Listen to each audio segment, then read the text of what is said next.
Welcome. It's good to be with you.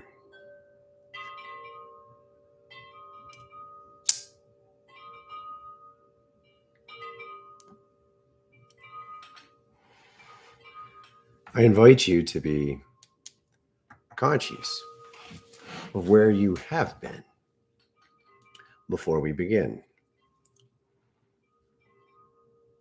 Most important part is you're here.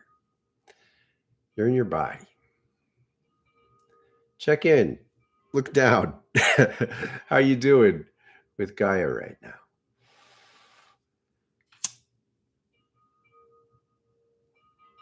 Begin to focus on your breathing.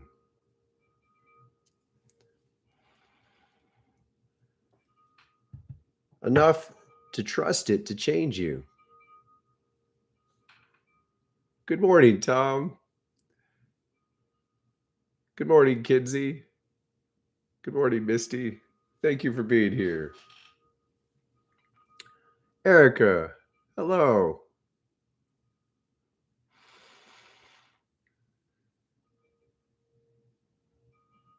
This week, I am fasting. In fact, I'm going to fast for 10 days. It's the 10-year anniversary of a 2-week fast I did where it's a little afterwards, but a 2-week fast in which I changed my life. I met Mary Magdalene, and I accepted the call to ground myself and serve, do my work in a way that is better for everyone, including me.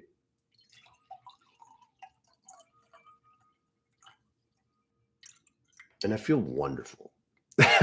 I've done quite a few fasts since then, but never felt like this. I don't know what's going on. Something very important is catalyzing within me. So we're going to begin. Welcome, Sam. Thank you for being here.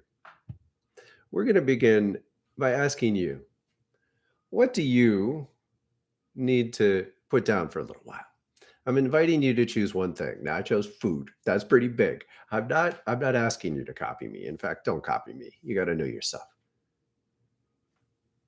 And if there's anything that you have known that you need to sit down for a while, I invite you to do that during this, at least this week. I started yesterday, sometime around now.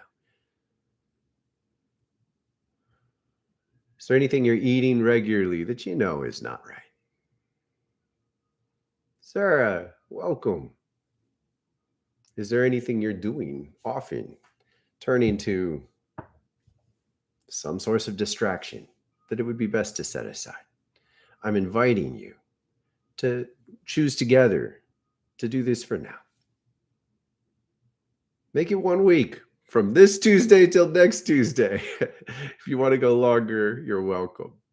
Janie, thank you for being here. Claudia, so good to see you. The fun part is I get to say that because it's true. Today, I want to talk. I want to be. I want to act in prayer to help each of us center ourselves where we really need to be. Sometimes you need to say no to something, even just one significant thing, to help catalyze a recognition of who you really are, because who we really are is always with us, right? But we may be holding something, like something that's hanging to the branch of our spirit rather than holding and staying centered in the trunk of our spirit. Alora, thank you for being here. I am so excited to be a part of this time. This is an incredible time. This is a devastating time. This is a huge transition. And I want to put it in perspective as we begin praying together. You start as spirit in universal love. You're incarnated in a body. The frequency in which we're incarnated is specific. And I'd like to share it. It's like winding up a swing. Have you ever wound up a swing? You wind it, and you lie on it, and then you spin. That's something like what we've done. We're sitting in something that's been wound up tightly and it's unraveling. And in this unraveling, the tension and eventually puts us back in tune with what's real. What's real is universal. The reason we separated, the reasons are many. One of them is it's a beautiful ride. It's a beautiful and unique ride to forget everything else and do this. And yet, as soon as we begin, there's a deep yearning to return, to reclaim our sense of universal love. And there needs to be, because there's something awful here. We live in this awful dominance world where dominance is being established in so many ways, in so many turns, where we walk through our days and even unspoken feel the presence of people who may wish us ill or simply wish everyone around them, get down, be under me. We live in this world of like, who's on top, whose way will survive, will prevail. And for this reason, it can be very daunting, awakening into a deeper, wider recognition of who we are and what you're doing here, because you start to see these patterns. In so many ways, it's preferable not to see them. In many ways, I've questioned how my own vision changed because I just got sick of seeing how terribly people treat each other. And unfortunately, it traces back to patterns that we all share. There aren't bad guys somewhere else. There's one simple difference. Are you in a dominance paradigm or are you in a love paradigm? I've been stunned learning about, I've been a little bit on a mission to learn about how, culture is evolving now. I felt like I was disdainful. I blocked out everything about what was happening, and I didn't stay with the changes. And so I've been paying a little more attention to younger people and the things they bring into the world. And I'm saddened. I'm saddened to see that some things haven't changed enough, that the people who get attention are still, they're fighting for attention, and it's like, it almost doesn't matter. Like they'll pull out anything. Just pay attention to me. And what that gives you is a sense of control. If you can get other people to pay attention to you, it gives you a sense of control. But that can be completely divorced from like, is there a purpose? Is there a purpose in what you're doing? Is there value? Is there dharma? I don't like using words from other cultures unless they're necessary. Dharma is a beautiful word. Dharma means the work of your life. It's beyond work. It's your calling. It's your essence springing to life, serving in the world. It's the work that is service. And if you don't seek this, you might hear it as your calling. Dharma is your calling, but ideally it's more than your calling because it doesn't have to keep calling you. You embody it. This is you to me. I do my best to see each of you in your truth, in the deep truth, the trunk, the tree of your life, and to be present in a way that helps bring that to life in you. And ideally, we all get to help bring it to life in each other. This is my calling, to help build a community in this way. And the language of this community is built around the 12 chakras, taught to me by Thoth.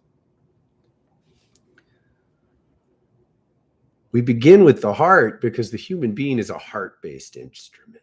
So when we're breathing in our heart, we get to find something out. What's here? What's in your heart? We've been having conversations on the Wildflowerfire space, and I won't out anybody until they give me permission, but talking about removing black goo from your body. I really appreciate this being shared. And again, like you can go and visit, but I'm just not going to talk about people until I get your permission. But the presence of density that is no longer supposed to be here creates a black goo. Now, I don't really like buying into the idea like black is bad, white is good. That's an awful pattern to get it associated with. But the truth is, when you get stuck energy that's tight enough that light can't go through it, it becomes stuck in your system. And it'll live in you and you'll carry it for quite a long time unless you actively do things to change it. Getting this density out of us is kind of a prerequisite. And one of the best ways to begin doing that is make a change. Make a change in the normal patterns that you're accustomed to, because our habits become us in a very real way. They have a magnetism that draws us in and a momentum that carries themselves, keeps them going. So what can you do to change it? Sometimes just any change to a normal pattern will put you in a position to see differently, so you can recognize the elements within you that lead to the goo underneath. Ideally, we can breathe this out with our breath. When you get in touch with the deep truth that you live in, the deep presence that unites us with the spirit before we were born, when we get in touch with this and we identify with it, we can simply breathe through everything in the way. So let's breathe. Welcome, Jessica. Thank you for being here.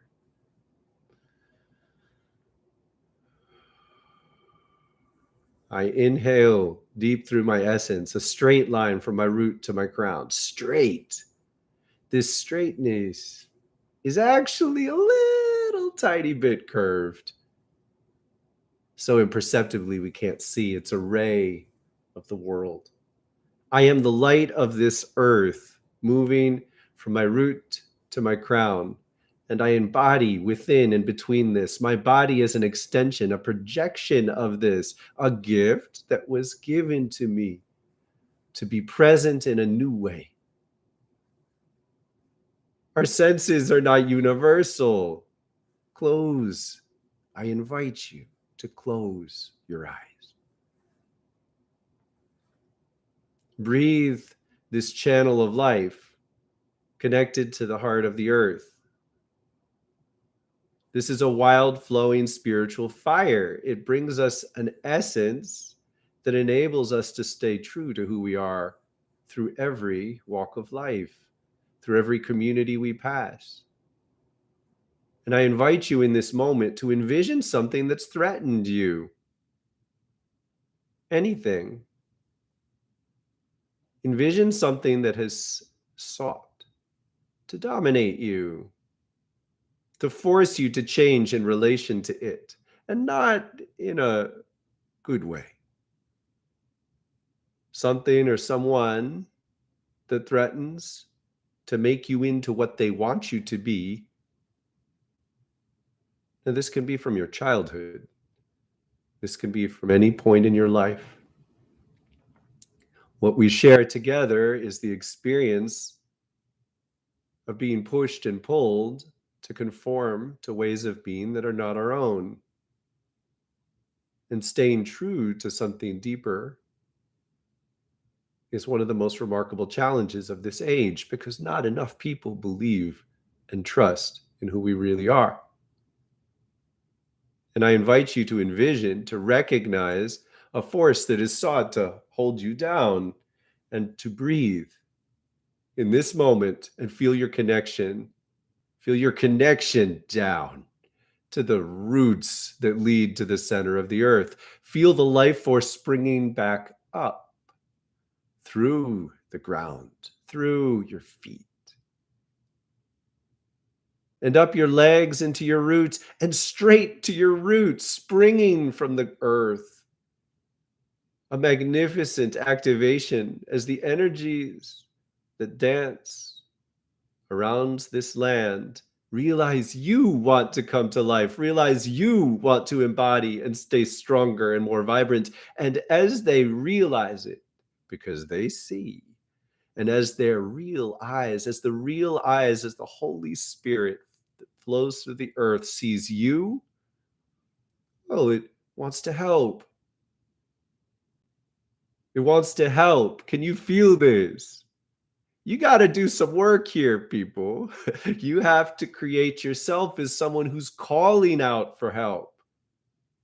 Help is one of the most beautiful prayers in existence. It is always heard. You are never ignored. I invite you to be present with that. And breathe into your root. And sense it is your root where the answer begins. Because the first response to a prayer for help is to give you what you really need. This is tough because often we develop very specific ideas of what we think we need. And when things are not working, it requires a deeper surrender. To dig deep enough to accept that it isn't up to you anymore in this moment.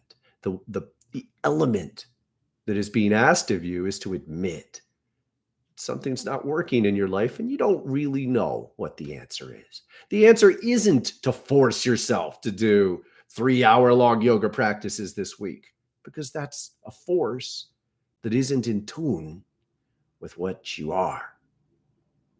When I do my yoga, I want it. I want it sometimes for a day. Like I miss my practice and I'm like, oh, I yearn for it.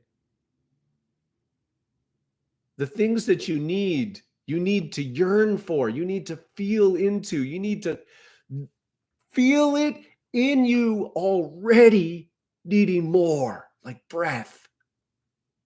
And if you don't know, if you're out of tune with what you need because you've been struggled down, you've been forced, you've been pushed, you've been distracted away from who you really are, and you've lost it, and it's desperate, and it's terrifying, and you can feel a quiet panic inside. Quiet desperation is a terrible thing. Surrounded by something that calls itself normal, that you know is wrong, and yet we don't always know where to look. I'm telling you how to look. Close your eyes. Breathe this spirit into your root and up. It rises into your heart because it wants to. This spirit yearns to help you embody in a more present, healthy, loving way. That's what it is. It's up to you to be honest about what may lie in the way. Because the response to a prayer for help always shows you what's stuck. You may be asking for help. You want $1,000, $5,000, $10,000. The world will try to give it to you, but it'll say, here's the problem. You're going to spend that on the wrong thing. You're just going to use that to avoid what's wrong. We need to keep you down a little longer. We need to force you to see what you're missing. Oh, wait. The world forces us? I thought we were praying not to be dominated. Well, here's the thing, people. You need to let the earth dominate you. What? What? Here's the thing, people. The earth already dominates us. She could kill you like that. You can do anything she wants to. You're in a body. All she has to do is take it back. It's that simple for her. The life that many people lead consists almost entirely of struggling against the truth of our vulnerability in the face of the earth. It's silly. I invite you to breathe into your root. There's a root lock breath. I encourage you to learn it because it's really going to help you when it's time to burn it. And you got to yearn for this feel because it's exactly the way to begin to be real. And when you go to a deeper depth of reality, you don't have to be afraid of the same things that used to try to dominate you. All the things that are wrong, all the things that they're just part of, wait, do we even need to name it?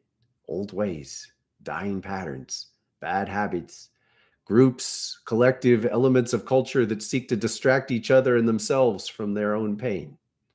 Whatever it may be, when you embody on a deeper frequency, they can't do all that much to you. Here's the thing. We're going through a change. We're going through a change where the threat of violence starts to lose. For thousands and thousands of years, the threat of violence was the foundation for power. One of the reasons I've made it to where I am is I've never hit anybody in my life. I was raised in a very cloistered way. I was very protected. And I developed an attunement that senses into a life that's possible now. It's my job to try to be present with it. And this is far from weak. See, everything that happens before it happens. Try this out. Everything that happens before it happens. It all happens in energy, like in a dream time, before it occurs in reality. So when you get your awareness into those patterns, you gain the opportunity to change it. If you don't get your awareness in there, you're essentially kind of a victim to it. You get pushed and pulled by the forces that create the potentials, and the potentials just become real, and you don't have an opportunity to get in there and change it. Once you start to see, you can start to see in a way that changes. Ooh, what? See, seeing in an objective world feels like something that happens. It's just like, well, I see. Well, I see that. I see that cat. I see that car. Do you really? See, I see incredible things in people. And when I see, I have an ability to help change it. So I see something and then I introduce a change to what I'm seeing. And sometimes it sets into motion. I can influence what is real on these subtle energetic levels. And by so doing, I can help heal and make things better. And my belief, I've been taught to trust that I wouldn't be able to do this unless I loved well enough to be given this kind of influence. So it circles back around. You gotta stop being an asshole if you want to learn to work on these levels. Because if you have too much in you that wants to dominate other people for the wrong reasons, you're not allowed to go deeper. It's just like you're stuck. So I invite you now to breathe into your navel. Feel a fire here. And as you do, recognize any black goo. And if you can't see it, just imagine maybe there's something here that don't belong here. And as you recognize it, I want you to feel your own power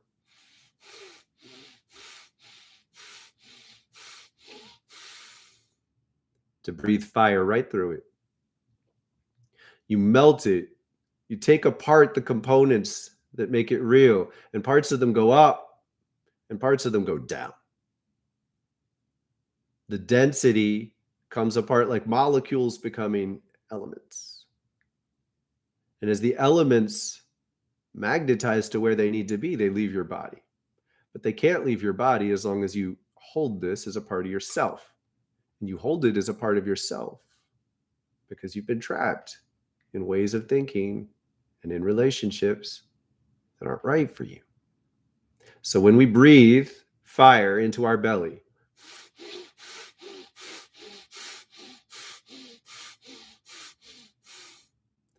we can dissolve black goo without looking at what it is.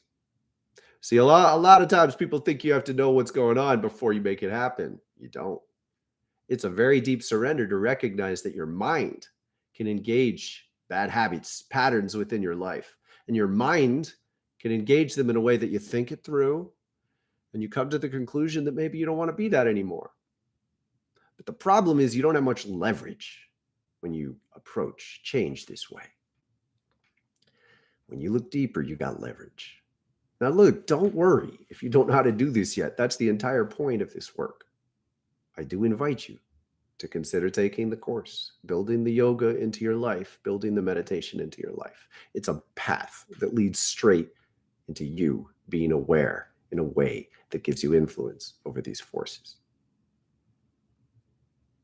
And as you do, you're losing. you're losing. In many ways, you need to lose.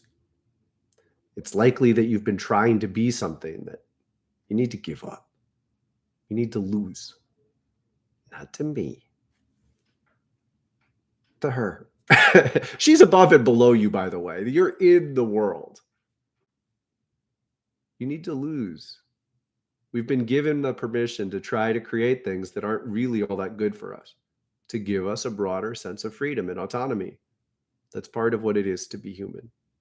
And you got to give up trying to be what's not right for you.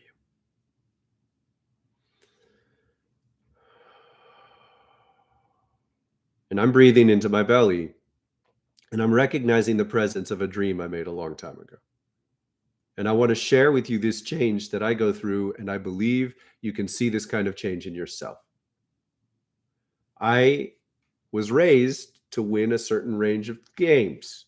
I did well in school well enough. I did well in college well enough. I was elected to things, given respect, and learned how to talk in front of people. And I was trained to think, okay, well, this is where you go. And I was offered support in getting a highfalutin job. I didn't quite take it, but I got a job that was, it was in this world. I was doing computer stuff and making money, a lot of it. So when I started to wake up to my spiritual awareness, I first framed what I was learning through the old ways, because that's where I was coming from. I was shown a vision of how the world will change in good ways, that our businesses will eventually become better and better. It was daunting. It was earth-shattering. It was a relief. It was challenging. And I immediately thought that I had to make it all happen. It's a classic mistake. The world shows you a new layer of reality and you misunderstand who you are. I misunderstood who I was. And I retained this as a little density within myself that I had to go into corporations and teach them how to change. I don't. It's happening. The earth is doing it. And if the earth wants to do it through me, she'll let me know really clearly. But she didn't tell me that. I thought that. When you're exposed to a new life, when you're exposed to a new way, one of the first things that you're going to react to do is start to see the people around you changing with you. It's natural. It's healthy. But some of them won't. Or at least some of them won't yet. So I'm inviting you to consider that you have false dreams in you. We all do. You have false dreams. You have dreams in which you have seen the people around you in a good way. You've seen them. You've wanted to lead them. You've wanted to pull them. You've seen the best in them, even though they don't choose with the best of them. You've seen times in your future where things are working with people who are with you, with the people who are with you now, living in the dreams that you truly wish for your heart's calling.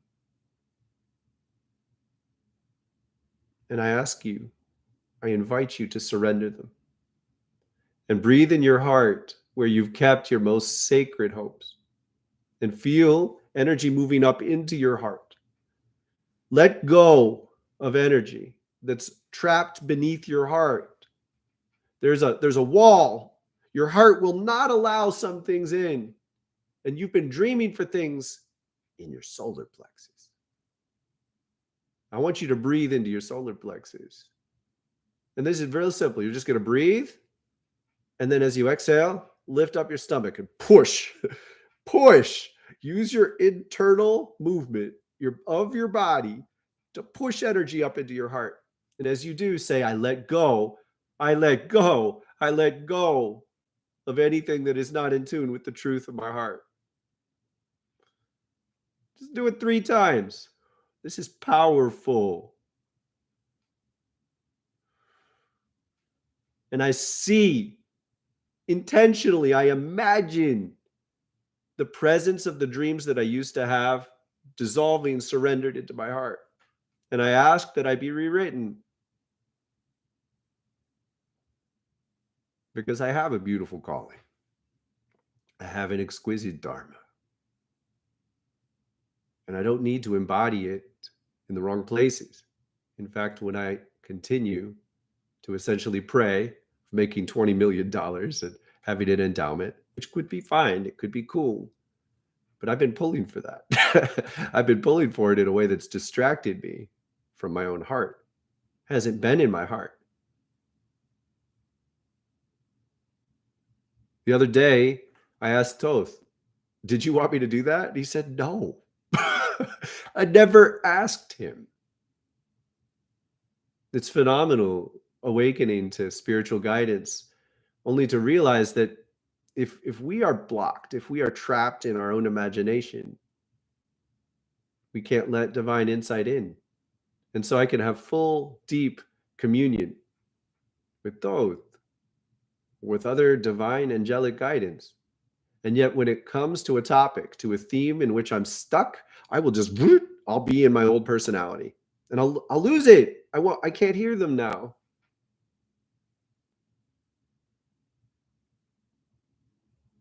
What can you hear?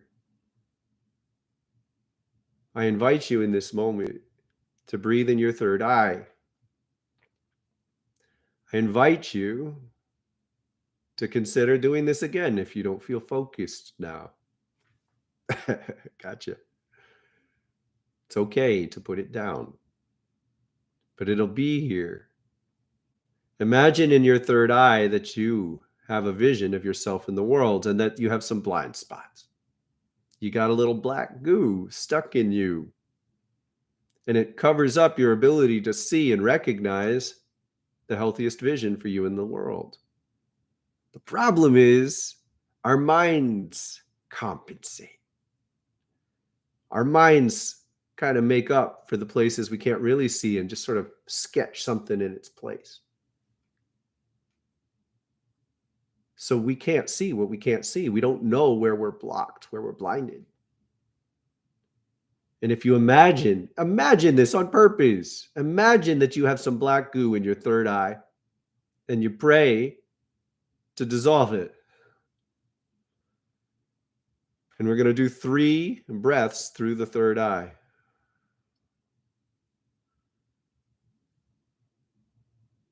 Imagining a divine wind, a wild flowing fire, the essence of spirit sweeping through you. Give permission to spirit to move through you and right through the black goo. Right through it. And as you do, you have to say, this is not me. This is not me. This is not me. You have to let go of identifying with elements of yourself that are not good for you. And that can be challenging to do when you're not sure. And as you breathe through, imagine the presence of this energy dissolving, like breaking down a molecule into the elements of which it's composed. And some go up and some go down, and they separate within you straight down the breathing tube from your root to your crown and straight up. And leave. And leave. And trust that in removing this presence, you will learn to see more clearly. You don't need to try. You don't need to search. You need to allow your eye to open.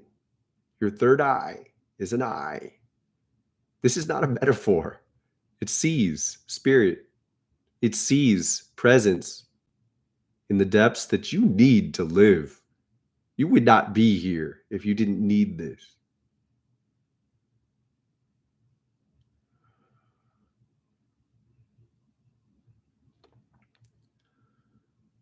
Oh.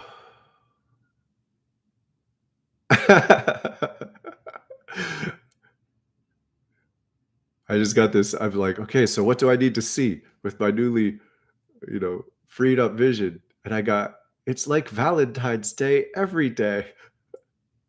And I got this sense of like, do you remember, did you do this? When I was a kid, we gave everyone a Valentine. It was really quite beautiful. I mean, if you remove the you have to do this part. It was really beautiful.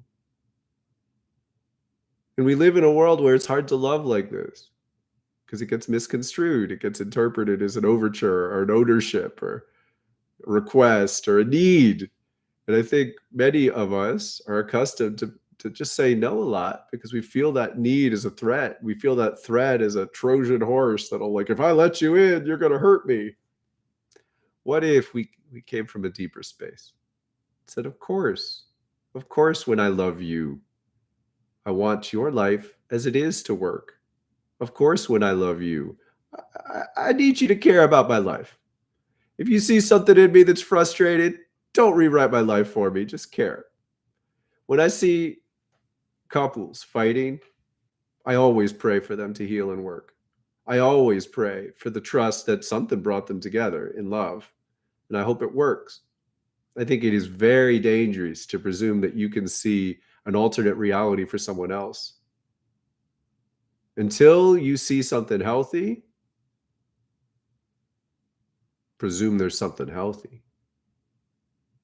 And then from there, you just wrap up all the dangers and concern in a simple prayer. I pray that if you need help changing your life, you receive the divine presence that'll do that. That's it. That's it. So in this way, we can love people. We can love people deeply without getting needy, without getting involved in them in a way that thinks we know better, we know best. The same frequencies that people were taught to love on, as if this is your mate, if this is your person, those are the same frequencies that we're being called to share with everyone. It's very confusing. It's very confusing. This doesn't mean run around and be with everyone in some kind of romantic way or sexual way. This just means the energy that flows through us in a loving way can flow with many people. But in order to allow that, we need to be a vessel that's able to understand and comprehend and receive and give in these orders of magnitude. And to do that, you got to not get in people's business. It's kind of interesting. It's just love. We're taking the love to another level. And when we do that, we have to be clear. When I want to love people effectively, doesn't mean that we need to establish some kind of communication that gets me all in your business. That's challenging. It's very challenging for me, and it will be for you as you learn these things more and more. Because when you see people, you can see their suffering. I see so much in people. It's daunting. And over time, you learn that what you see is just a part of the whole. Particularly me, I see a very specific range of energetic presence. And then I get all sorts of visions around that, but I'm always aware. I don't see in all 12 dimensions at once. Not at once. I can take time and ask, but you got to do that. So when you see a flash of pain, be careful writing a story around it. Why are we saying this? Because you cannot avoid becoming more aware of everyone around you.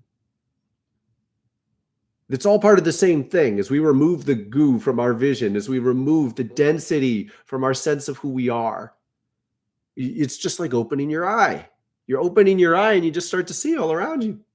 You start to see things and people everywhere. And it's so important that you develop a way that you can love people where they're coming to you and they're letting you know. And you're like, yeah, I saw you were in pain. And yes, maybe you could say, hey, you look tired. But be careful presuming you understand.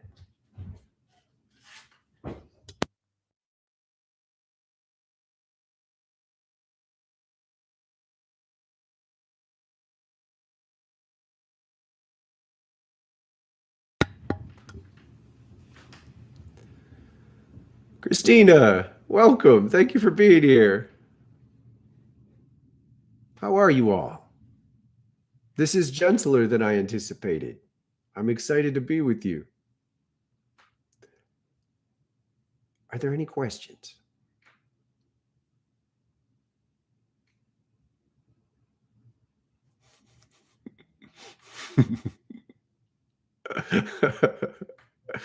Well, I think Goth Valentine's Day is a good idea because when you start to see so much more in people, you got to see the darkness and become accustomed to it.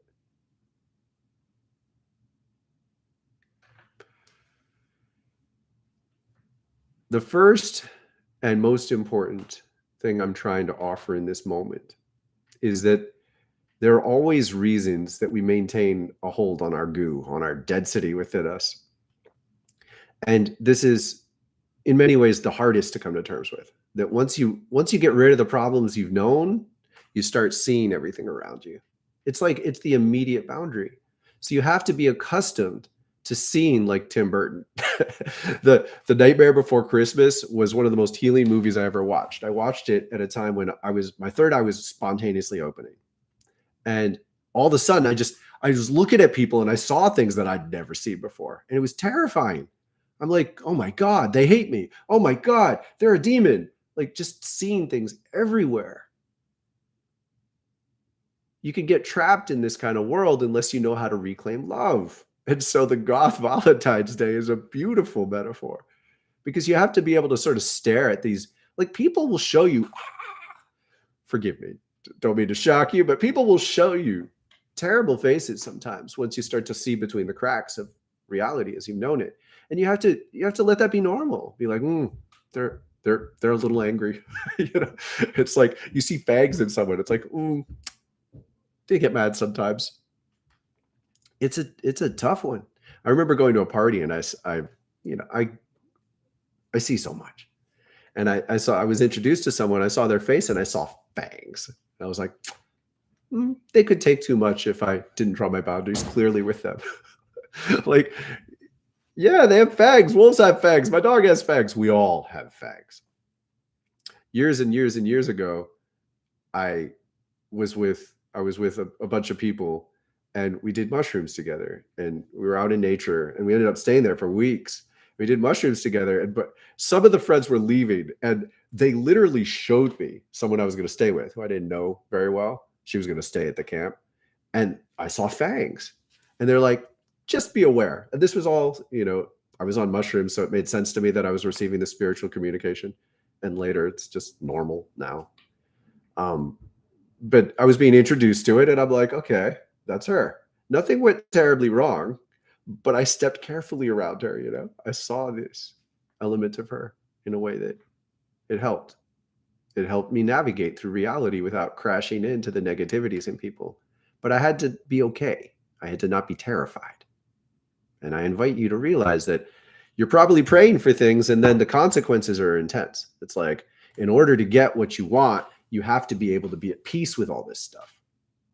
And I'm going to make this an increasing theme because I want to encourage you to be able to play a role as a catalyst in your communities. And if you wake up and you start to see the pain and the rage in other people more, and you're like, oh my God, they're a threat. Well, yeah, they are, but you got to be bigger than that. You got to be deeper than that. You've got to be more than that. You have to. You can't drop your power and your love. You can't drop your love in the face of other people's pain. But we can do a lot to learn how to be together here this way, to keep each other strong and to make good decisions.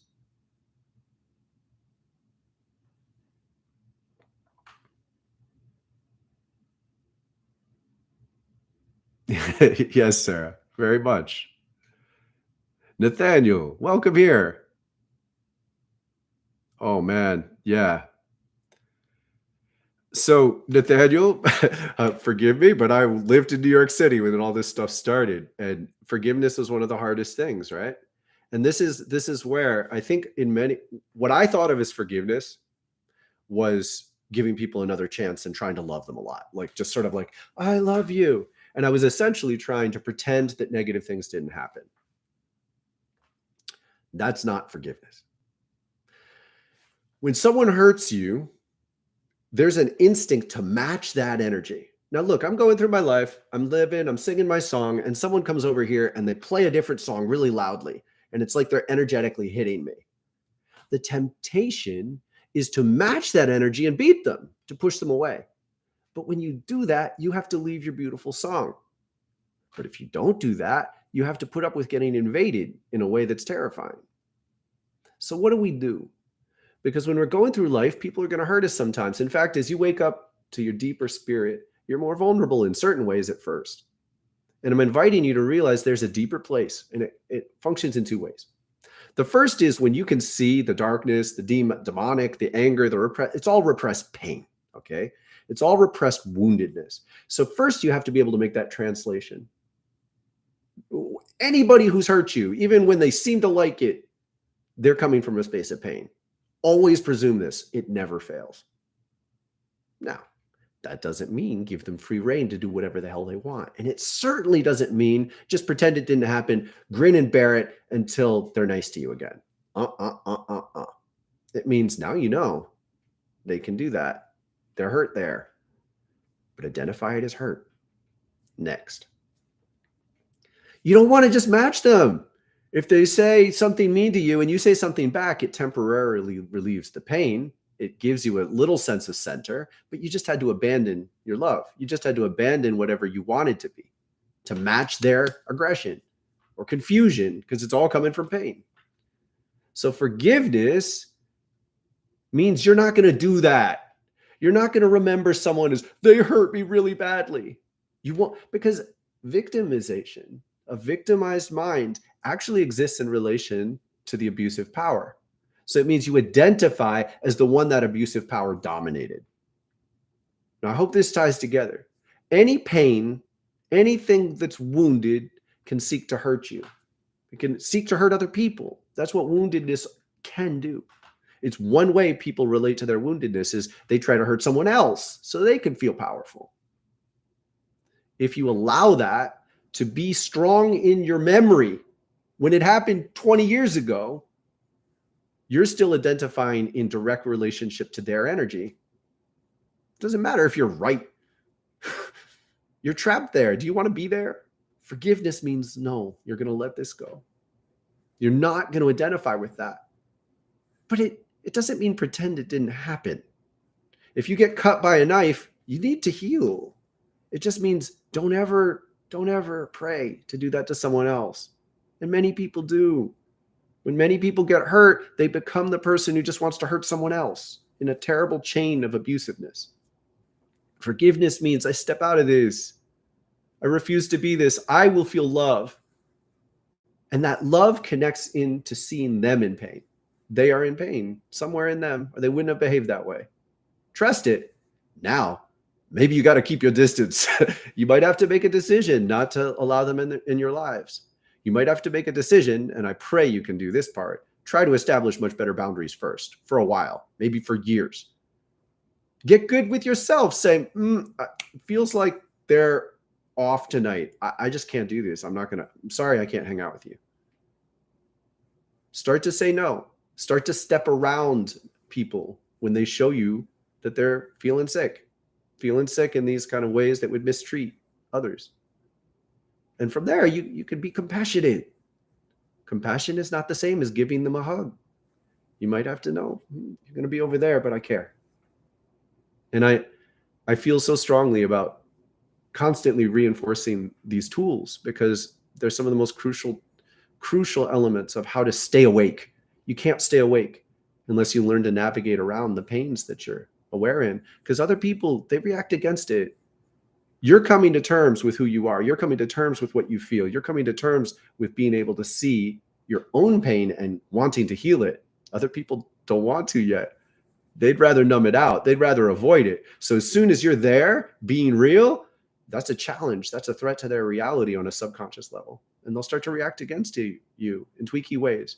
I would guess almost every single one of you knows this already. I hope I'm explaining something that's been happening to you. People react against you when you wake up because it forces them to. And you got to give them space to do that without needing them to change with you.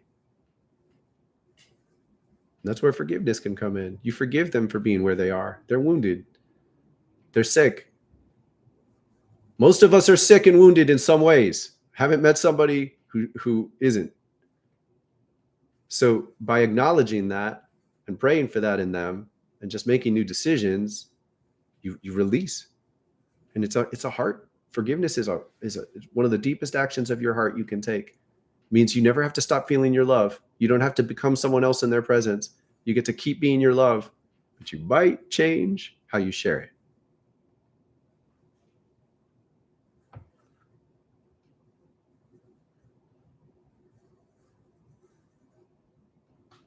Bless you, Misty. I'm happy to. 4 comments up. Thank you, Sam.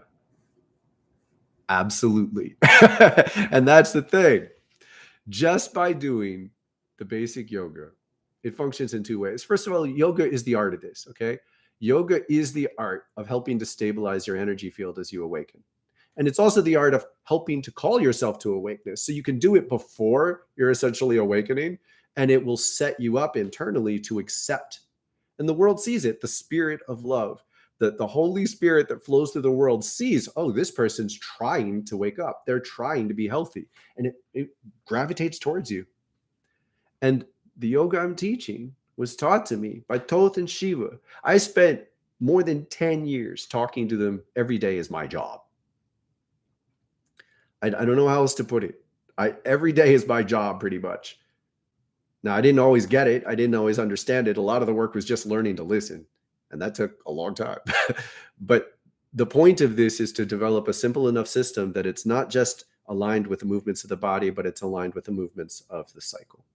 I was having a wonderful conversation with Sarah in the Bali community space, where she's really present with how this energy is flowing. She's starting to feel it. And when you start to feel it, there's a reason the cycle works like this: heart, crown, throat, pelvis, sacral, nose tip, solar plexus, diamond eye, lungs, root, chin, navel, third eye, heart. Energy wants to move in this pattern. Now, energy also wants to move straight up your spine in a different level.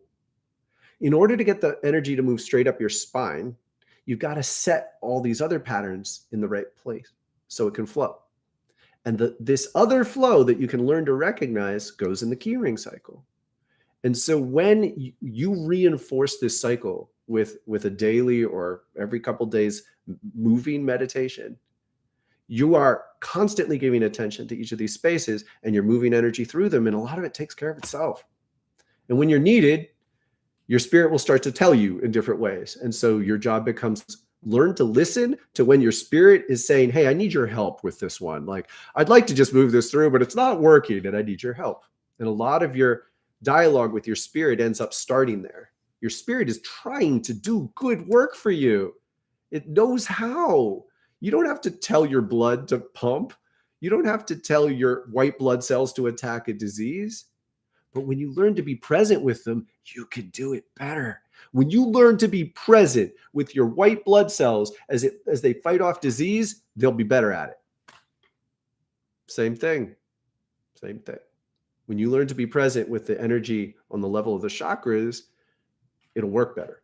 And you'll be asked, can you do this? And a lot of it is these simple breathing exercises and just being aware and imagining. That is tremendous. And you can all get to work learning to do it better. And increasingly, we're going to focus on that during this time. Thank you, Kinsey, for calling out Sam's question, because it's really helpful. Absolutely, Nathaniel.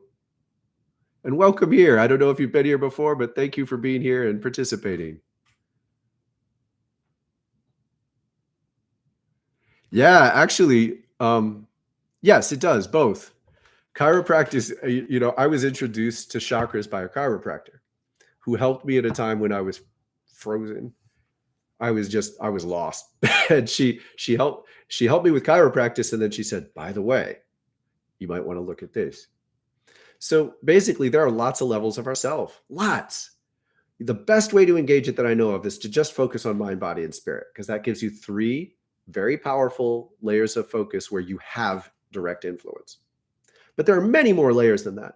And so some things get so dense that they affect the patterns of our motion, and those patterns get imprinted even more deeply all the way into how our body's aligned.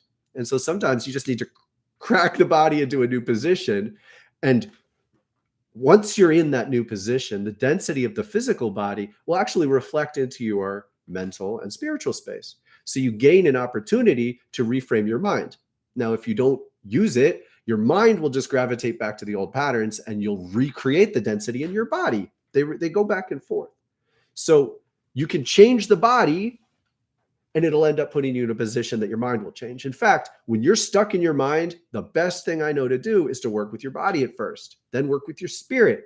Don't go right at it with your mind yet, because your body will put you in a new position to change the way you think. And yes, yoga, I haven't visited a chiropractor in a couple of years because I do so much yoga. It's taken a long time, and I did visit chiropractors on and off, one in particular, for a while. But truth be told, I've been having an instinct that I should visit one again. So thank you for inducing me, Nathaniel.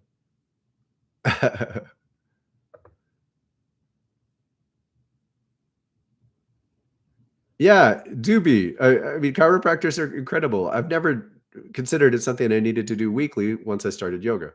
But hey, the great work. Welcome here. I'm glad you have. You are welcome. This is the great work. I hope I don't misuse your name by saying I began earlier by referring to our Dharma.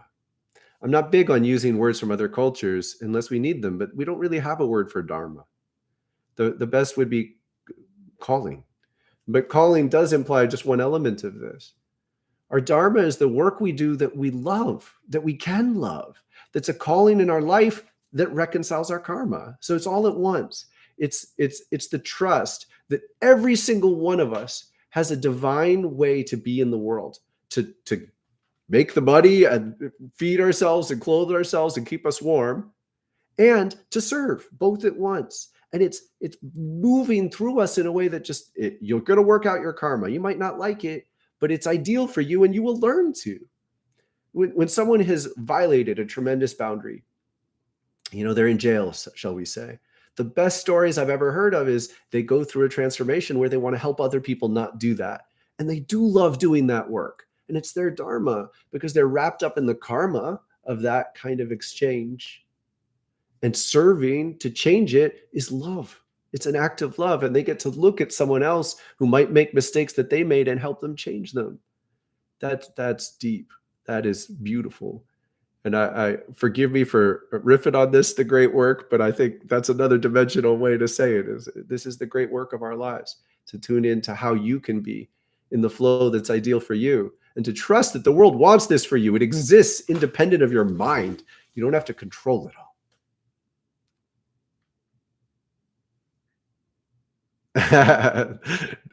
Awesome. Just doing my best to give you some respect. I know. I felt you, Kinsey. I really felt you because or forgive me, maybe this isn't for you, but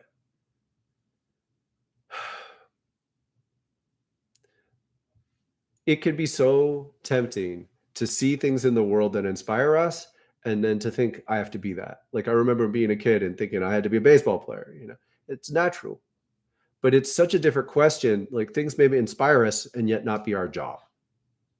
And so I think there's a maturing we go through that becomes an imperative as you awaken. That says, as you become more aware of the world and the forces in the world, your third eye opens, your kundalini rises, your spirit's flowing through you, you see more clearly. It's really important that you learn to tell the difference between what's inspiring and what's yours. Because you can't grab at everything. You have to be able to see beauty in the world without grabbing at it. And it's a challenge. It's a challenge in many ways, but it's so worthwhile because as you build momentum within yourself, doing the things that are good for you. I never struggled to do yoga. I'm excited when I have a class on Tuesday mornings. I'm excited to record the classes for my course. Almost every major thing I do, I like it. And this is what Dharma is. It's energies moving through it, and it's all part of the same thing. My livelihood, the way I take care of my family, the way I serve the world, the way I love, unite. And I'm inviting you to realize that everybody's got this option. I am going to take a little break, a couple minutes. I will say I appreciate your likes greatly. I appreciate donations. I think I set it up to do it right. I keep messing it up, but I do. I appreciate donations. And when I give you readings, I'm doing my best to offer you insight that'll help you be in the truth of yourself. If you take a little time to center yourself now, it'll be easier for me to see and recognize you and give you that support. So take a break, but also tune into yourself. I'll be back in a couple minutes. Much love.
Before we begin, I've been operating under the experience. My experience was that during the initial time of the quarantine here, as the pandemic started, everything fell away and all these channelings from Thoth came through. I talk to him often, but channelings have not been present for me nearly as much as things opened up. And yesterday, as I started fasting, It just came through crystal clear. He's like, I'll still do this. In fact, I want you to. It felt like a lot of pressure. It has felt like a lot of pressure. And I think I've needed to prepare myself. But at the end of this, he's got a message. And so um, once I'm done doing readings, I'm going to do a channeling. Janie.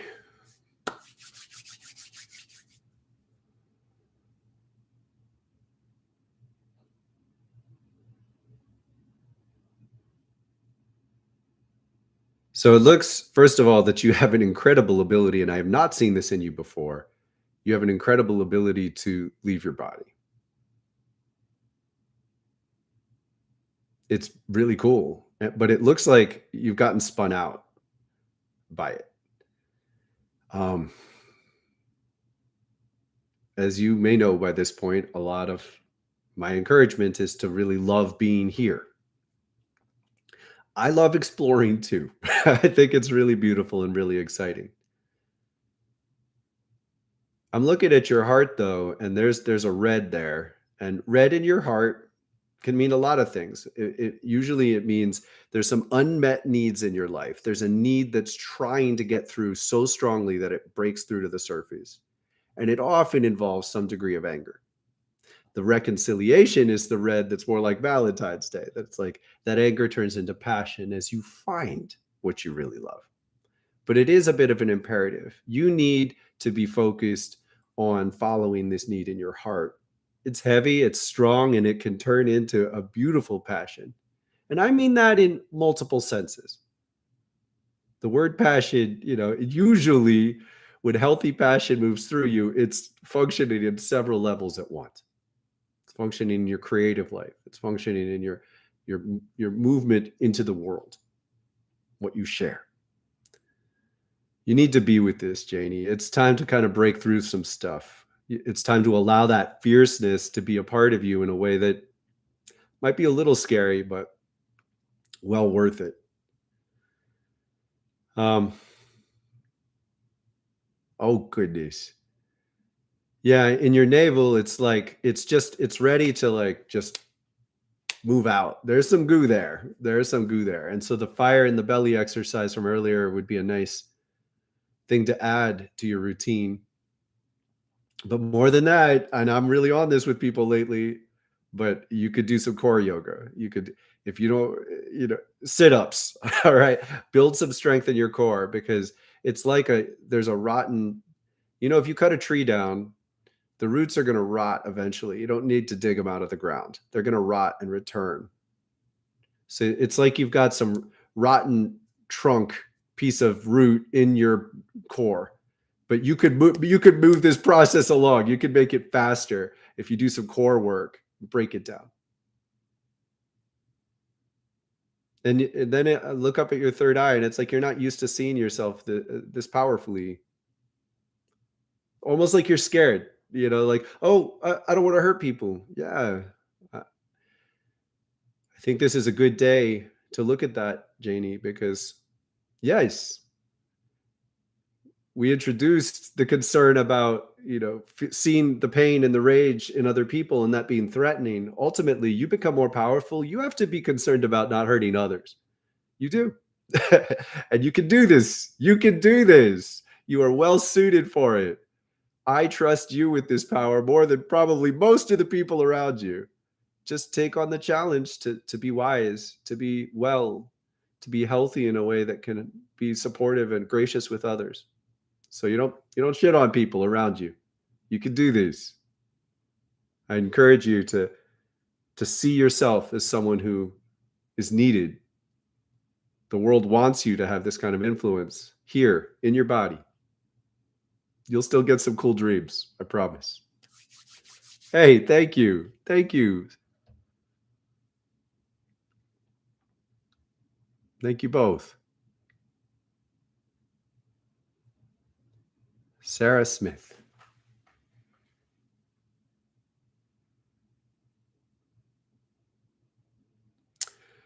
Huh.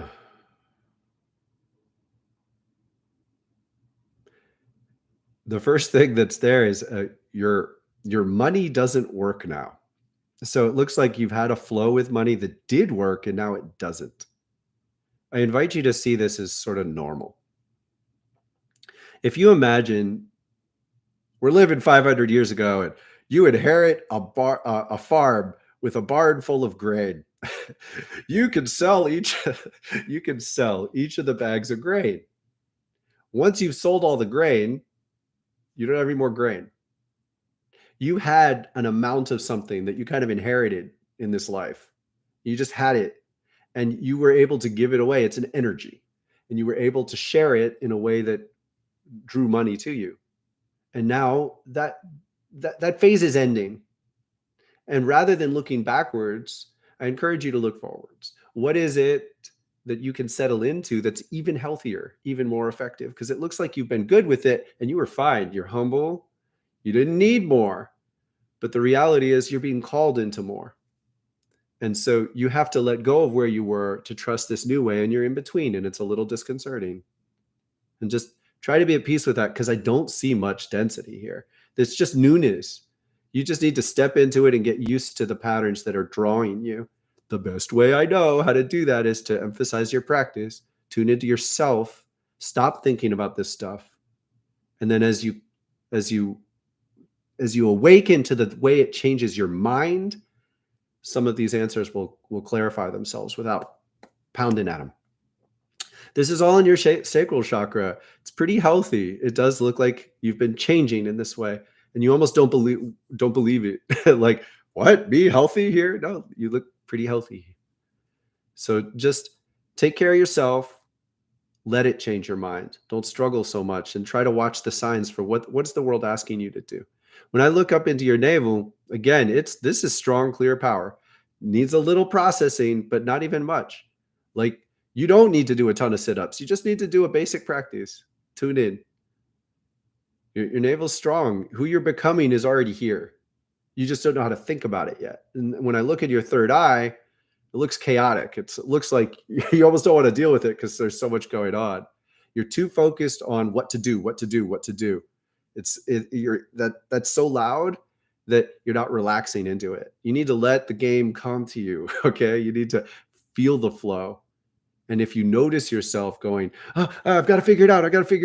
That's a time to put it down and go do some yoga. You don't even need to do a lot. You just need to do it consistently. Beautiful. Hey, Koala Mama, welcome. The great work. Oh, the great work is Angie. I didn't pick up on that. Thank you. It does help. I could give a little more.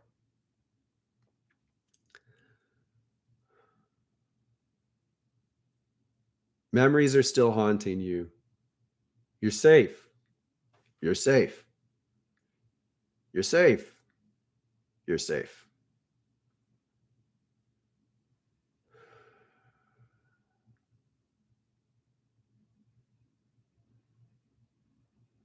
There's a disconnect between your heart and lungs. So first of all, breathing and feeling your heartbeat, absolutely really good medicine. The disconnect is kind of like you're still carrying an old sense of what to do. And you still got to put it down. And that's okay. That's great news, because you don't have to, this is not about figuring this out. Your third eye is going to come into coherence. I encourage you not to struggle with it too much. Your shoulders, I would practically, you need to do this, okay? So the empowering exercise for the navel, going up dog, down dog, awesome. The lung table, going from staff to table, awesome. I would do those a lot. You need to open the connection between your heart and your lungs and let some of this just process out. Just let it move out. Let the density move off your shoulders. And from there, I'd say you're stuck in some patterns that you could think of a commitment you could make during the winter to just change some pattern of consumption. It's not that you're awful. It's that you need to just change the system a little so you can gain you need to break the hold of some of the deeper patterns you're in. And it's not that they're terrible, it's just that you're ready for something better. So, what can you give up? And what can you take on? So what can you give up? And what can you start to include in consumption? And you can think about it. I know you can do this. You can think about it in terms of, when are your shoulders relaxing? Pay attention, pay extra attention to when your shoulders relax. Notice there's probably something you're consuming that brings tension into your shoulders, and it's reinforcing an old mind. If you stop it, it'll help you change. It's good. It's enough. You don't need to talk about it a lot yet. It's not necessary. Thank you so much. Thank you, Jessica.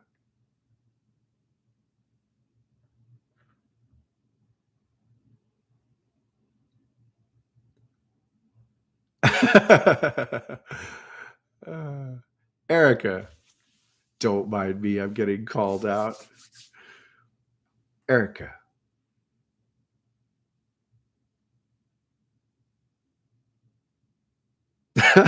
Oh my God, this is so cool. You need to trust your happiness. You're feeling happiness. You just need to get used to it. You need to trust it. Let yourself feel it. What a great thing to be able to read. It's right there in your heart. And it's like, you're like, I don't know if this is safe. Like you're putting your foot on a rock in the river, and you're like, this is probably a turtle. It's gonna collapse. You can trust it. You can trust it. It makes me happy just tuning in. You got this. You got this. You can trust this happiness. It's in your heart. Breathe with it. Feel lighthearted because you are. Like, it's there. Your spirit's just catching up. You got to get your mind and spirit to catch up with the reality here. And then up in your chin. So your chin, you just part of you was like, I don't know if this is safe. I don't know if I trust this. It's beautiful. I love it. Do it anyway. Like, trust this happiness. Just think, for the next month, every day, I invite you to wake up and say, what could I do that would make me happy today? And sit with it, because your first answer might not be true, might not be perfect. And no, I'm not asking every one of you to do this, because some of you need to work harder at different things. But I invite you, Erica, to wake up and say, what would make me happy today? And play around with it. Watch if it works. Watch if your mind gives you the right answer. Because I think if you could take a disciplined amount of attention to doing the things that make your heart happy, it would help heal your heart, because your heart's still carrying an old sense of yourself. And ultimately, by far and away, the biggest blockage is in your chin, which is your trust. So you just don't fully trust it, which is why it would take some work. So the chin is all about do it. Like, walk onto that stone. It's not a turtle. It's not going to collapse. And then carefully identify where's the next place to step. And that's it. That's all you get. You got to do it. That's really beautiful. That's really beautiful. Jess.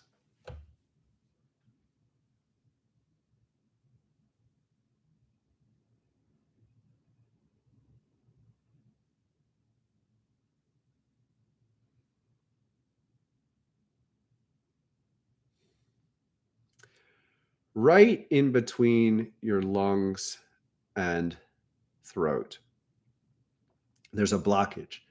So it looks to me like you are, I would guess, far more visual, but in general, it feels like you're not communicating what you're experiencing. And so what is your artistry? Because I think you carry a pressure to communicate in a language that's not really your own. And oof, it's a deep thing to start. Like, if you are just present with your own art, what is your communication? And be present with it for a little while. Like it, enjoy it. You have been. But you don't fully trust sharing it, because it's like, oh, well, people don't get me. Mm, some people don't get you.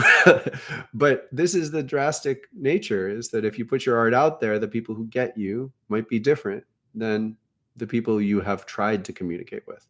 And you need to let that be okay. It doesn't mean you can't love and even like other people, but they might not play the same role in your life. And when you put something out into the world, like I had no idea who would show up here. I just knew I had to put this out into the world. When you put your truth out into the world in a vulnerable way and trust that there's a magnetism to your truth if you stay with it, something very special happens. And it looks to me like you really need to do that now, because you've been working, you've been developing yourself, but there's this well, it's almost like you do get a sense of it, what it would be like if it worked, but you're scared of your power in it. But I think you can move through that. I don't think it'll last. Just don't misuse your power. Life will be with you to help hold you in check. I don't think that's the biggest problem. And then your sacral. So what does that attract in your life? Again, one-on-one connections end up coming out of your communication with the world. So when you put your art into the world, you attract individuals who will be closer to you, who you can connect to more intimately. And try not to control that ahead of time.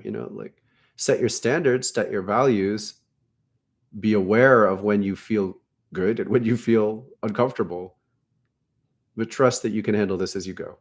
And it's a big step, and you're ready for this. So I think you already know what to do, and you've just been resisting it, is my sense. We support you. For real. CC.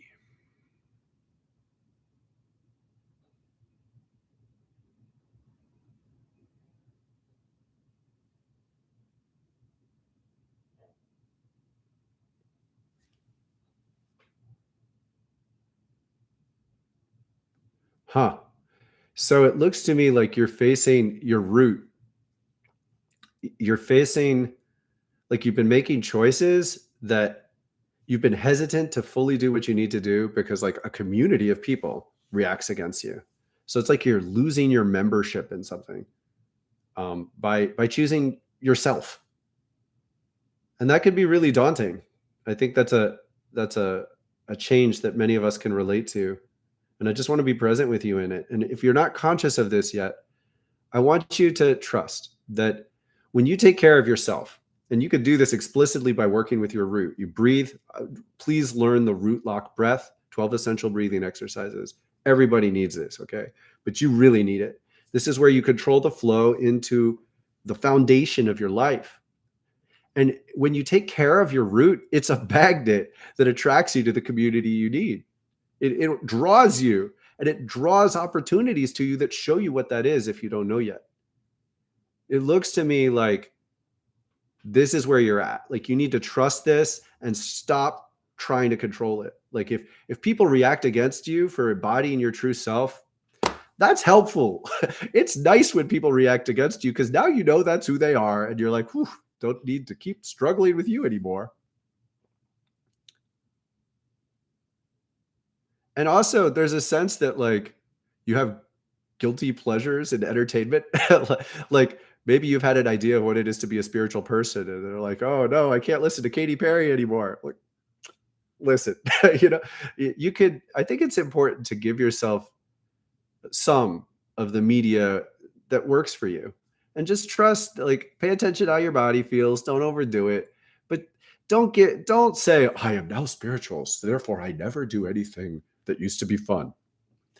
I find that the old things, like, I don't play computer games anymore. But I did 3 years ago. I got sick and I wanted to play a computer game, and I did. And I was like, okay, cool. Like, I needed to get back in touch with that part of myself. And so if there's a strong pull to sort of watch a movie that you used to like, do it. Say hi. It won't control you. Don't be too serious as a spiritual person. That matters a lot. Now, next, your throat. Whew, what's going on? I would strongly discourage you from putting too much pressure on yourself to share a lot. And it looks like you have been. It's like you've been fighting against resistance to share. It's like you've been trying really hard to teach people or communicate with people who just don't get you. And I would just encourage you to stop it. Don't try to explain yourself. If people judge you, when people show you who they are, believe them. I love this one. When people show you who they are, believe them. If they're judging you for making the choices you're making or putting pressure on you to explain yourself, that's already not okay. So just keep some silence and some distance, take care of yourself, and don't spend as much time with them until they learn to shape up. And if they don't, that's sad. But you got to stop trying to explain yourself to people who don't get you. Really matters. Pray with your root. Trust where it leads you.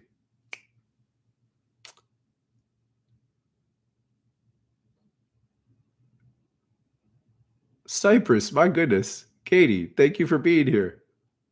That's incredible. Jean.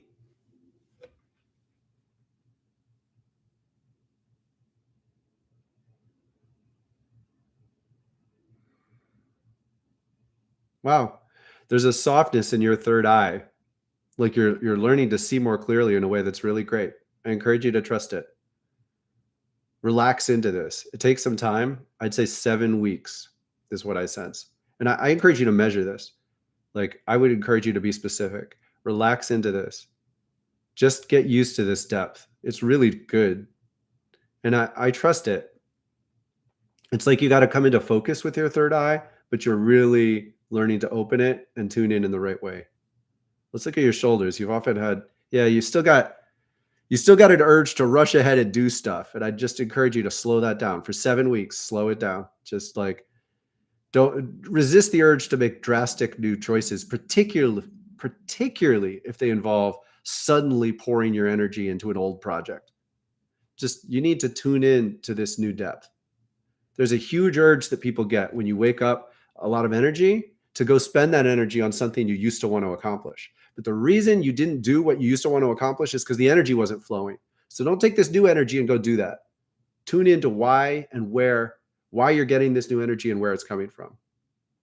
Now I'm looking at your navel. Like your navel looks pretty good. There's a sense you're coming through a transformation. You probably don't fully center it yet, but it's pretty healthy. Like you don't need to do a ton of sit-ups, just do your practice. But there's like a P in there. What's that? There's something. Okay, it looks to me like you are carrying a little bit of some baggage, but it's small. You need my perspective on this. Like you've been obsessed with going after purifying yourself. Chill out. It's okay. It's gonna take care of itself. Oof, that's a lot. You do 7 weeks, tune in, try not to make drastic changes in your way and just learn to focus because your third eye's awakening. It's really beautiful. It's opening like a flower.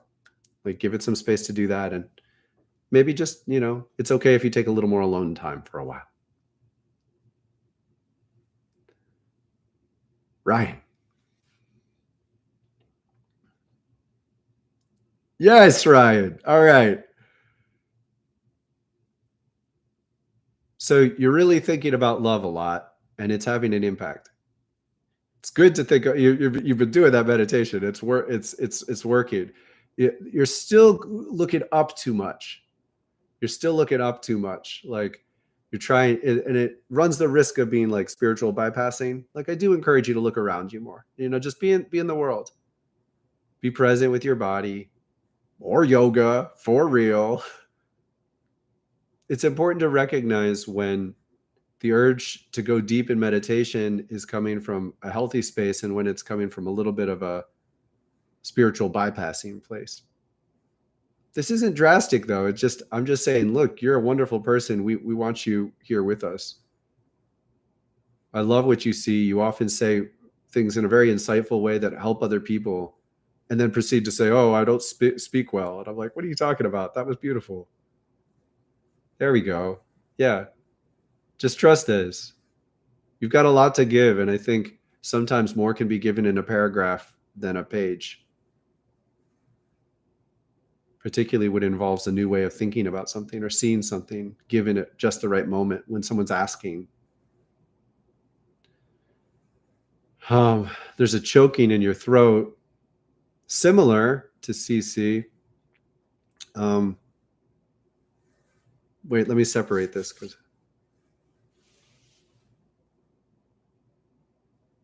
Yeah, but you really are ready to talk. Like you're ready. Nothing more on that. I see that you are ready. The trust is there.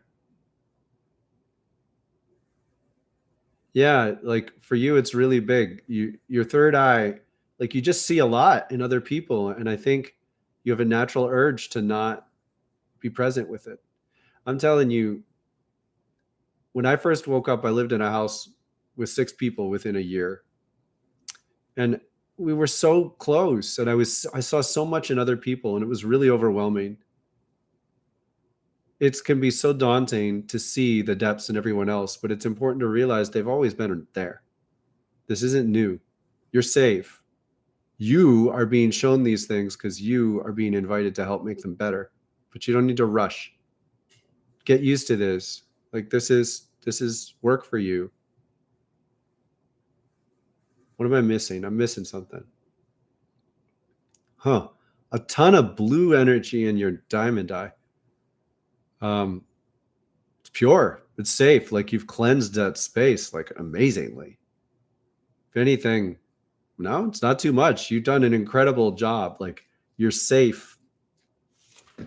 You can help other people be safe. You're like a good place for people to check in with you when they feel overwhelmed by their mystical awakening, dude. Like you're solid in a way that this is going to be a service for you. I'm really like, wow, man. So just bringing that all back down to the heart. I think you're seeing ahead in the future in a way that's overwhelming, and it's really important that you be in your body. It's really important you just take care of the stuff right in front of you because you're seeing a lot at once. Your ability to see a lot at once it's a lot to cope with. I respect you in it. Your presence is already a blessing.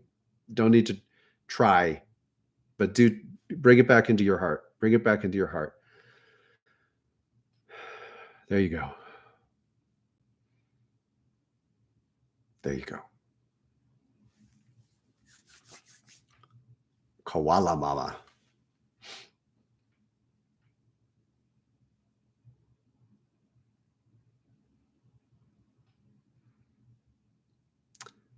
You need law of attraction work. Um, the principle is don't imagine what you want as if it's somewhere else, because as soon as you've done that, your power actually kind of puts it somewhere else. What you want to do is you want to evoke the presence of what you want. Now, to do that, you have to separate the the things from your dreams from the feeling in your dream. So, for instance, a lot of people develop the idea that they're not going to be happy until they can go out for an $1,000 lunch and take other people. And they create a vision in their head of being happy when they can pay for everybody to go to an expensive lunch. So they're like, I made it. And everybody will like them for it. You just need to imagine doing that and then feel it. Imagine doing whatever it is that you think you need, feel it, and then just breathe with that feeling. Whoa, you got it. It exists. As soon as you imagine the feeling, now the feeling exists. Now, maybe separate out the thing. Do you really? Maybe you could just make a pot of soup and invite people over. They might be just as happy. If you baked a loaf of bread, how many people go, whoa, I didn't know you baked bread? Like, simplify. Right now, your dreams are in extreme places. That, look, it looks to me like you want to aim deep, and I'm all for that. But just recognize the ways in which you might misunderstand some of the elements of that. You might be making it a little too complicated. So I cannot tell you enough how much I invite you to meditate. First, start with the basic 12 chakra activation meditation. It's like 16 minutes long. But once you do that you can eventually learn to just sit still. And 20 minutes. I invite you to make a goal of 20-minute meditation, a normal part of your life. 3 times. No shoulds. You should like it. But stretch it a little, because you need to be present with the vibrancies. You're creating incredible vibrancies. You need to recognize how powerful it is that you are doing this already.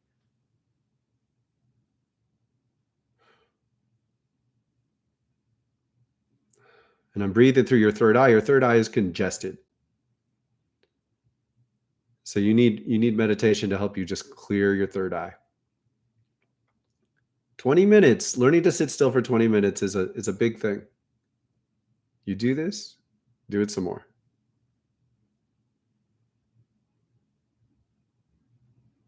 It's enough. Christina.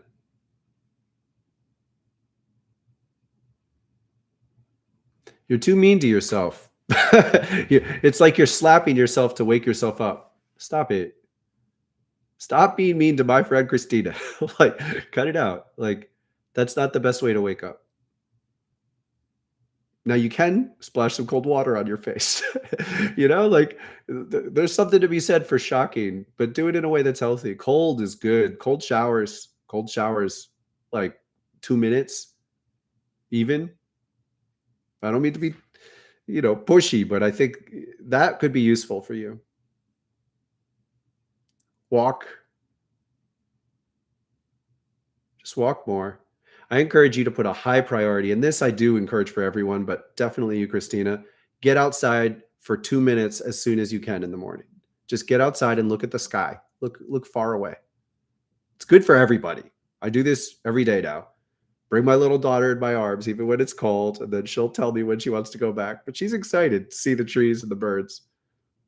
You need to get outside for 2 minutes early. Get on some more walks. Get on some more walks. You do well with walks. Just walk.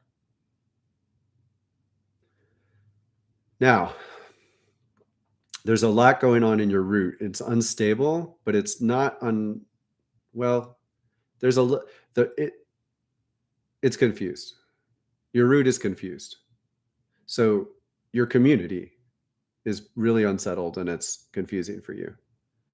I think maybe you're thinking about it too much, which makes it hard to do what you need to do. If you're honest with yourself, what do you need more of in your life? And are you scared to go after it because you're afraid it'll change your basic relationships? That's a question I'm going to ask you. Again, that's a question many people could ask, but you're at a crossroads with it. You're putting up with too much of the wrong force in your life. So I'm going to say, I think you need support. I think I would love to invite you to post in the Wildflowerfire space. It's not the answer to everything, but I really think you need support. You need support in being who you are. And it looks to me like, just some presence, just some witness would really help. There you go. Yeah. You need some basic friendship and trust that you can support, some basic friendship and support that you can trust, because it looks to me like you're overwhelmed by all the different forces on you.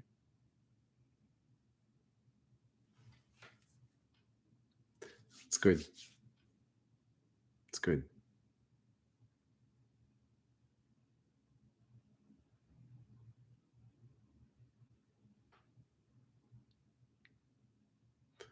All right. How are we doing? Anybody else there? Ooh, I'm in a nice little trance space. Because I do have a channeling. Alora. Okay. Alora.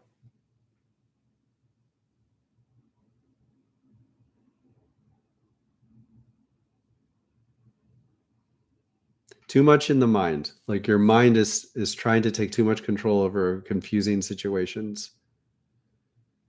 I cannot encourage you enough to let things move through your mind. Right now, I would trust your heart a lot. I mean, I always trust my heart a lot more than my mind. I think all sorts of crazy shit. I tune into all sorts of stuff. Doesn't mean that I believe it. It's just like, okay, that's where that is. You're grasping at things in your mind, and your mind isn't particularly happy. Hurts. You're holding too many different things at once in your mind. And if you imagine flushing your mind, we did an exercise early that I'd encourage you to do a lot of. Third eye breathing. Your mind is not just your third eye, but your third eye is your window into your mind. It's the best way to focus it all. And your vision of yourself channels your thoughts. If you lose a sense of a healthy vision of yourself, you go to your heart. And your heart is like the pilot light. Your heart will restart a healthy vision of the world. So if you notice that you're confused and you make a discipline of saying, go to my heart, go to my heart, go to my heart, because you've got some stuff you can dissolve. You've gone deep, and you've claimed a space for yourself that now you can use your experience to just dissolve a lot. You don't have to think about it all. It's not always possible. It is possible for you, but you got to do it. And what happens is you end up with a different mindset. It's like your mind is set in a different way, and you have to surrender to let that happen. You can feel it happening, and you can recognize how your attention is clamping down around your skull. I can feel it just thinking, seeing you. You need to flush this space. Woo, there you go. Whatever you just did, that was effective. You don't even need to do bigger leaps than that. You don't even need to do bigger leaps than that. That was effective, whatever you just did. So step by step, I cannot tell you enough. I'm giving you one invitation. Try to notice when you're trying too hard. Learn to notice when you're trying too hard with your mind, and surrender it to a minute of attention on your heart. Then, if you've got the space, do a longer practice if it gets too much. Definitely use moments when you realize you're trying too hard with your mind to be a cue that you need to practice. 20 minutes, but you need to give yourself health, because when your mind is trying so hard, you need to use your body. Get in your body, give your body health. That will change your mind. And that's the only thing I'm inviting you to do, because it's so important. You really need to do this. Connect it. You notice that your mind is trying too hard. You do the yoga. Just for 20 minutes. Wait until you want more. You'll want more, I promise. I promise. You are welcome, Elora.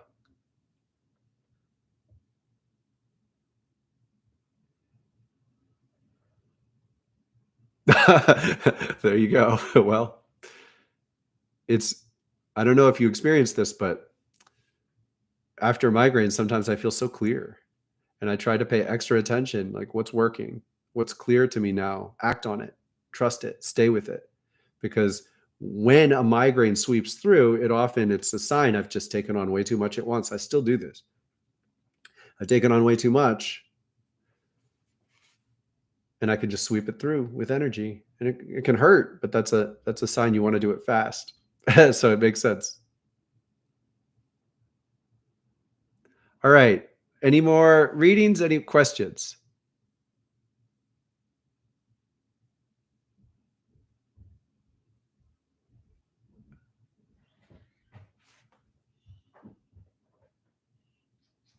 Katie.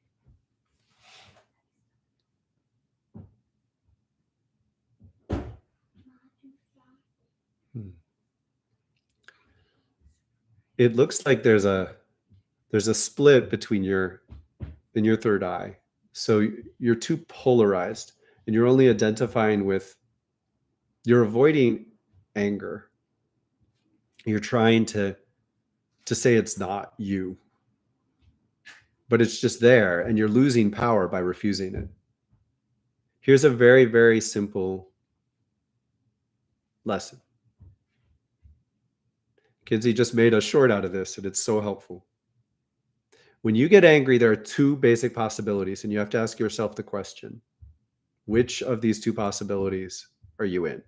One, you have something very healthy and legitimate that you need to defend, and the anger is there to help you protect it because it's getting stepped on like a flower garden. The other, you're holding on to something you don't need, and you're defending it because you're afraid of change, and the world is trying to encourage you to change. Whenever you get angry, it's one of these two possibilities or something in between. But if you ask yourself, which is it? You are disregarding your anger like this. You're like cutting it off, and you can't do that. You have to either learn to honor it and say, hey, chill out, anger. But yes, we do need to make sure no one steps on our flower garden. That's the first possibility. Or the second is you pay attention to your anger, but don't be so afraid of it. Don't just knock it down because that just amplifies it. You have to look at it and be like, hey, why are you angry? Well, I really wanted to go have an ice cream. And it's like, hey, I'm sorry you wanted to have an ice cream, but I can tell that would give me a stomach ache. And you notice a child in yourself that don't just shut off that child. Like, be present with yourself. Be present with your inner child, even when it's kind of bratty. And you're cutting off the anger so fast that you're losing that chance. Oh yeah, like you really took that. So let's say, looks to me like you have a clear sense of what you want to do and it's getting stifled. So it's legit. I'm looking at your shoulders, your lungs now, and it's legit. You have a clear sense of what you want to do and you're running into opposition and you're frustrated. Don't turn off your anger. Take space. When you notice this anger, take space and double down. See what you can do to make this work. Work with the opposition. Sometimes you might have to say no. Sometimes you can walk around it, but keep your resolve because you're getting caught. You're legitimately trying to do something. It starts to work. Forces get in the way. You're getting pissed and you're saying, oh no, I shouldn't get angry. And you're losing your hold of your passion. Stick with your passion, but take some space. Use your anger as a sign to take some space. I use it as a sign that I need some yoga. Take that time, take care of yourself, come back to your challenge with new resolve to see it through because you've got some good intentions. You got projects that you want to make real. Stick with them.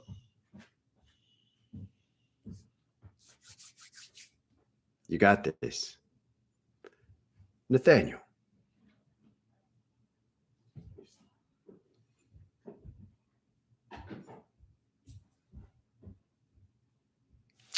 I invite you to make some prayers that you keep. Even write them down. Write them down and put them in a special place. It looks to me like you have a confusing relationship with your spiritual power, and it's like you don't fully believe in it. You don't fully trust it. You need a longer window.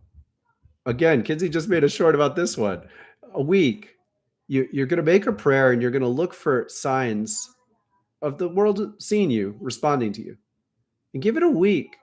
Don't be so like you make a prayer, you want a result. Like, hey, a little more patience. This is in your solar plexus. You can make a prayer in your hands and then put it in your solar plexus. Imagine it going into your solar plexus. And hold it. Write it down. I really encourage, I don't think I've ever given people this advice in a reading. Write down simple one sentence prayers and then make a project of watching for the world giving you any information, any response. You need to develop your trust that the world is really listening to you. Gaia is present with you. The spirit of love in this life is present with you and wants to help you. But you got to do your part. So make your prayers and hold them. Don't just let them go. Don't give up so easily. Now,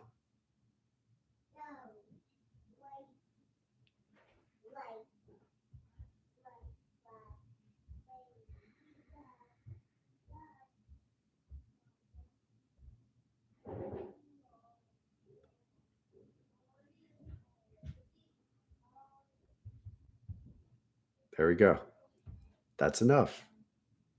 that much energy and time, put into a prayer, then write it down, hold it. You've got this, Nathaniel. I'm glad you're here.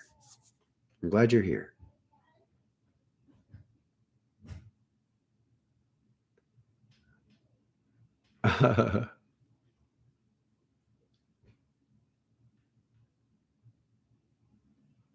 Awesome. Yes, Katie, it's recorded, so it'll be there. And it was a really interesting one, so I encourage you to be with it. Oh my goodness. No, there were a couple questions, did I hear or see? Oh, the weekly witness question. The weekly witness question is, where are your blind spots? Now, part of the point is you don't know where your blind spots are. So I invite you to share this way. What do you know about your blind spots? Let's help each other focus on the things we don't see just by sharing it, because sometimes you have a little information, and if you share it, you get that much more attention in there and you start to learn more. But we avoid our blind spots because they often make us see things we don't want to see. What are your blind spots, and what's a step you can take to begin to look at it more clearly?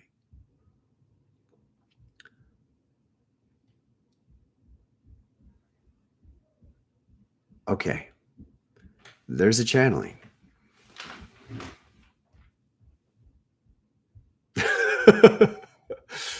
Yes, it is overwhelming for me.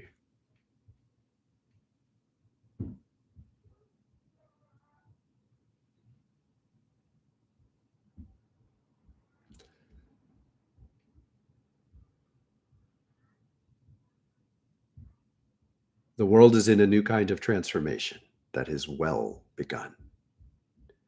For a long time, dominance has been the foundation of what people do.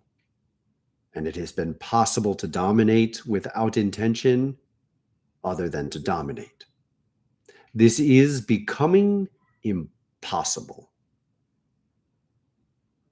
In between, it is necessary to recognize the ways in which you continue to carry out this pattern, a natural extension of the desire to feel in control in relation to wounds and pain that have been with you, and your natural instinct to be strong enough to protect yourself from anyone who would do this to you, all too often leads to you doing this to someone else. Make no mistake, you can seek to dominate for the right reasons in the wrong way. Thus, you use valuable love and inflict it on people in a way they are not prepared to accept. Allow the love in your heart to be its own form of dominance, because this is how we hold you. We hold you by seeing you, and we refuse to see you until it is time. We hold you by staring at you with the kind of love that is present in a way that reshapes your world. And it is frightening, and it needs to be, because you are surrendering to being seen by a divine presence that is far more powerful than you will be. And in the process, you let go of an experience, a false sense that you are in control. You aren't. And then you are. You are invited to be present in the control you do have, the influence that is your own. You are invited to trust that what you know of as power will flourish in ways that are far beyond what you have seen. And you must surrender your old forms of desire in order to reach into the truth of this within yourself. The world has always waited for this time. The world has always known. The world is the presence of the love that you know of as real. And beneath this reality, the Gaian love of you has always held you.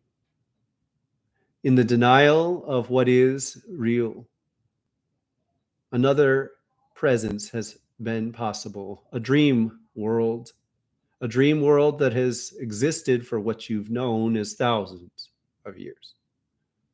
It is not an accident that you are awakening at this time. It is a calling to be real. It is inevitable. The only thing you can do is hold it at bay. The only thing that you can do to change it is embrace it or not.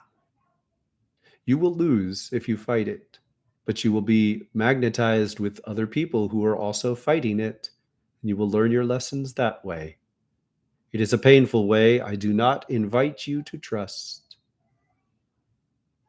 And the trust of the truth of this realness exists. It's a trust that is in you because you do know that this is real. So by surrendering to yourself, you will tune into the best of the ways that are possible. Breathe it into your being with the trust that what you breathe is all you need to stay alive.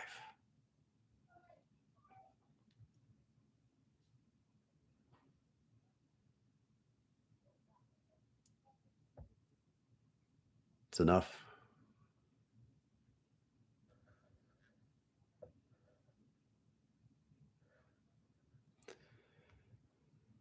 Bless you guys. So much love be with you. So much love be with you and your families. Oh.